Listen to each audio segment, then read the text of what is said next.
Françoise Hardy a marqué l'histoire de la chanson française en incarnant l'élégance de la pop mélancolique et l'esprit de la vague yéyé des années 60. Figure incontournable de la variété internationale, elle a traversé plus de 5 décennies de création en restant fidèle à une sensibilité unique, faite de douceur, de doute et d'une profonde poésie. Les débuts et le raz-de-marée yéyé. Née à Paris en 1944, la jeune artiste fait une entrée fracassante dans le paysage musical en 1962. À seulement 18 ans, elle compose et interprète Tous les garçons et les filles, un titre qui devient instantanément un hymne générationnel.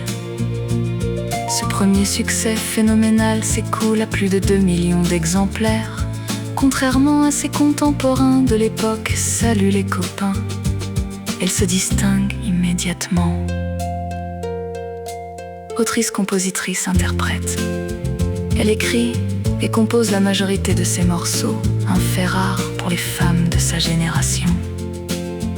Une esthétique singulière, sa silhouette longiligne, sa timidité touchante et son style intemporel fascinent la mode, notamment les créateurs Paco Rabanne et Yves Saint Laurent. L'émancipation et la maturité artistique. Dès la fin de la décennie 60, elle s'éloigne de l'effervescence des tournées pour se consacrer exclusivement au travail en studio, cherchant à affiner ses mélodies et la qualité de ses textes. Son exigence artistique donne naissance à plusieurs chefs-d'œuvre.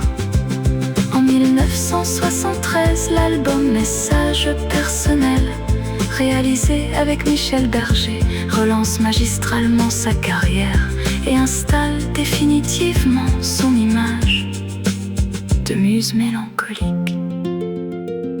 En 1988, elle annonce ses adieux à la chanson avec l'album Décalage, porté par le magnifique titre Partir quand même, mais sa passion pour la musique la rappelle finalement en studio quelques années plus tard. Une reconnaissance intemporelle, le virage des années 2000 confirme son statut d'icône absolue. En 2004, l'album Tant de belles choses rencontre un immense succès critique et public, lui permettant de remporter la victoire de la musique de l'artiste, interprète féminine de l'année.